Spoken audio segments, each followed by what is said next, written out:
For years, diesel drivers in North America have flocked to Volkswagen showrooms to get their fix. But now the Jetta TDI has a new competitor in the compact segment. And it comes from Chevrolet? That's right. High torque and highway fuel economy are both of these cars' biggest assets. So we're going to take you along on a 30-mile carefully planned trip, half city and half highway, to test out which one gets the best real-world fuel economy.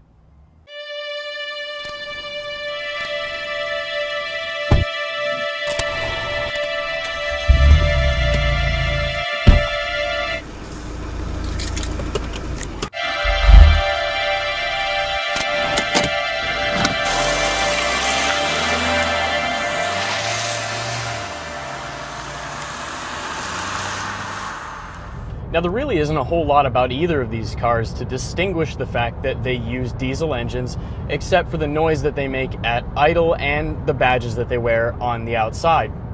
Now, General Motors wants this to feel like a German car, and funny enough, it sort of is, because the engine that it uses is actually borrowed from GM's German subsidiary. Of course, that's Opel. Mind you, it's a heavily modified version to meet US emission standards, and the 2-liter turbo diesel gets 151 horsepower and offers 264 foot-pounds of torque, although if you jam the pedal all the way to the floor, you actually get access to 280 foot-pounds for up to 10 seconds via the overboost feature.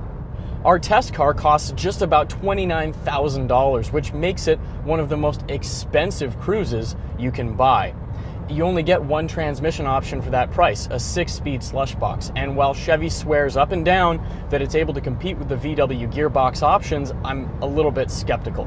Mind you, these cars are all about fuel economy, and if the government estimates have anything to say about it, that transmission isn't going to make an awful lot of difference. Why is that? Well, this car is supposed to get 27 miles per gallon in the city, or a whopping 46 on the highway. Of course, that's exactly what we're here to test. Luke's fully loaded Cruze diesel is quite a bit more expensive than this Jetta TDI with the navigation and premium package.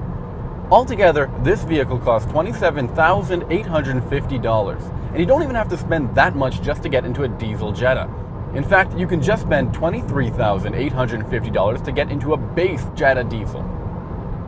I've also noticed that Luke has an easier time keeping up with traffic in that Cruze, and that's because that vehicle has more horsepower and torque. The Jetta TDI's 2-liter turbocharged diesel engine makes 140 horsepower and 236 pounds-feet of torque.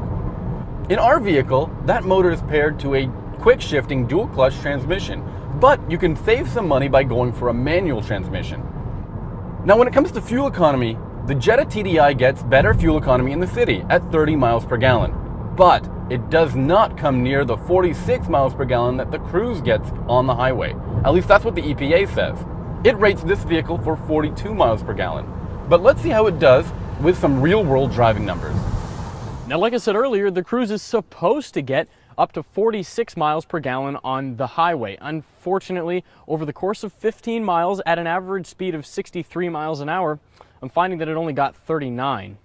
On the other hand, the Jetta is supposed to get 42 miles per gallon on the highway, and we're seeing 47. Now, this is a perfect time after we're coming off the highway to point out that the Cruze comes with certain safety features that you can't get in the Jetta. For example, blind spot monitoring and also rear parking assist, which helps because, let's be honest, I suck at parking.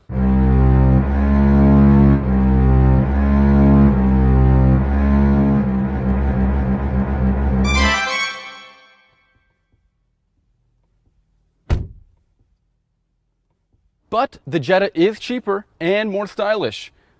Plus, you've got a torque converter automatic. What year are we in?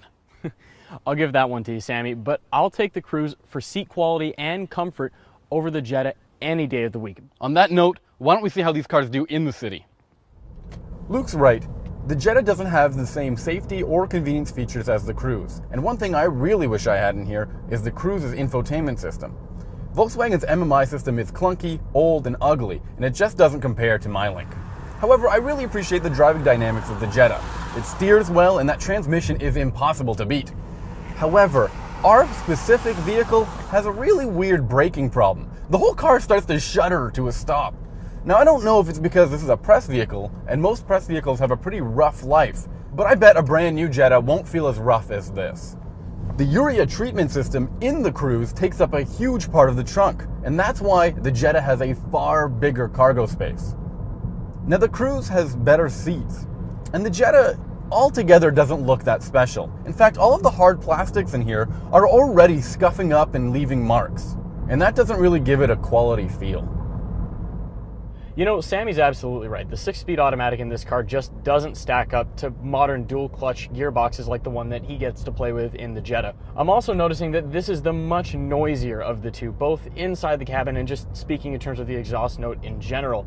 Chevrolet went to great lengths to deaden the sound, and they did a good job, but you can still hear it quite a bit. And one of the other things you can hear is how the tires tend to squeal even in moderate speed turns. I chalk that up to the fact that Chevy also uses low rolling resistance tires, and while that's probably saving a little bit of fuel, it's also slightly disconcerting because that, combined with what boils down to sort of a vague steering feel, means that cornering feels a little bit imprecise, and I'm just not in love with the feeling you have going through corners because you're not really sure how much traction you have. Don't get me wrong, I don't mean to get down on the Cruze completely. It certainly has advantages of its own. For example, the engine has more torque, and in all cases, that's going to make it feel more powerful. Also, the brake feel is much better. You get an instant response when you touch the pedal, and as you progressively push, you feel the car slowing down, which is just not true of the Jetta's brakes, at least in this case. After our city driving loop, the Jetta TDI returned 34 miles per gallon. How about you, Luke? Well, I got 31 miles per gallon, which means that this car averaged 35, which is better than the EPA, and if I'm not mistaken, you also beat those averages. Yeah, with 40 miles per gallon. That means no matter how you drive these cars and where you drive these cars, you're going to get excellent fuel economy. In my mind, that boils down to one thing. You could choose the Cruze and pay a little bit more, but you get more safety tech. On the other hand, if slightly higher fuel economy and a lower price are more appealing, you're better off going with the Jetta. For more on this car comparison and others like it, visit autoguide.com.